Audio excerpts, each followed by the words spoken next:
Moi, je suis le pain vivant qui est descendu du ciel, dit le Seigneur. Si quelqu'un mange de ce pain, il vivra éternellement. Jean chapitre 6, le verset 51. Sœurs et frères, paix et joie. Depuis 3 dimanches, nous méditons sur le chapitre 6 de l'Évangile selon Jean, le discours sur le pain de vie. Cet enseignement axé sur le miracle des pains devient de plus en plus consistant.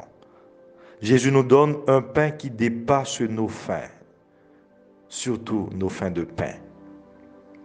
Celui dont il nous parle assouvit toute faim et donne accès à la vie éternelle. Jésus nous dit, le pain que je donnerai, c'est ma chair, donnée pour la vie du monde.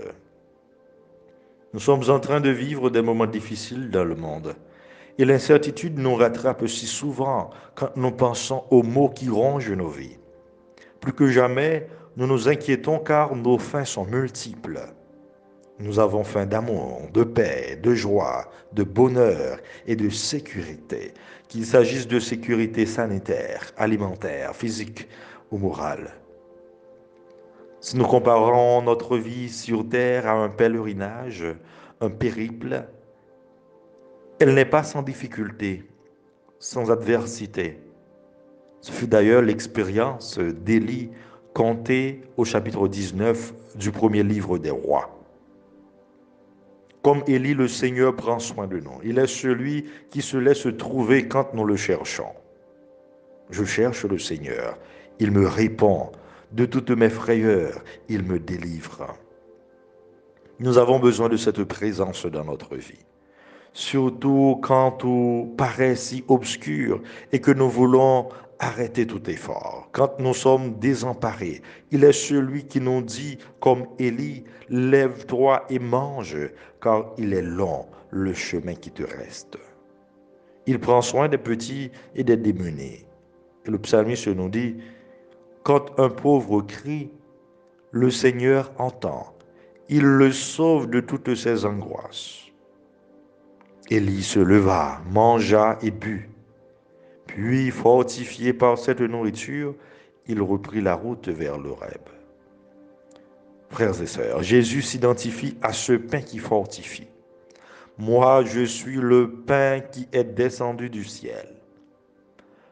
Alors le pain dont il nous parle, c'est sa chair offerte pour le salut du monde. C'est donc l'Eucharistie. Le panis angelicus, le pain des anges. Il est le pain de l'homme en route, le vrai pain des enfants de Dieu. Aujourd'hui, comme il l'a souvent révélé, Jésus parle de sa provenance exclusive du Père, son enracinement véritable en lui. Personne ne peut venir à moi si le Père qui m'a envoyé ne l'attire, et moi, je le ressusciterai au dernier jour. Nous sentons-nous attirés par Jésus? Quelle relation nourrissons-nous avec lui?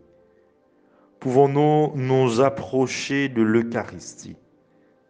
Sommes-nous prêts à nous nourrir du corps et du sang du Christ?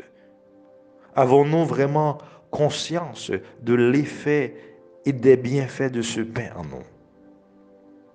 Écoutons Jésus qui nous dit encore, moi, je suis le pain vivant qui est descendu du ciel. Si quelqu'un mange de ce pain, il vivra éternellement. Mais c'est quoi la vie éternelle? Jésus nous répond en Jean 17, le verset 3. Or, la vie éternelle, c'est qu'ils te connaissent, toi le seul vrai Dieu, et celui que tu as envoyé, Jésus-Christ. Sachant qu'en Saint Jean, que suivre Jésus, l'écouter, le connaître et croire en lui, c'est la même chose. Frères et sœurs, l'Eucharistie, c'est le pain de l'amour. Et Paul, dans sa lettre aux Éphésiens, nous invite à vivre dans l'amour, comme le Christ, et à croître dans l'effort.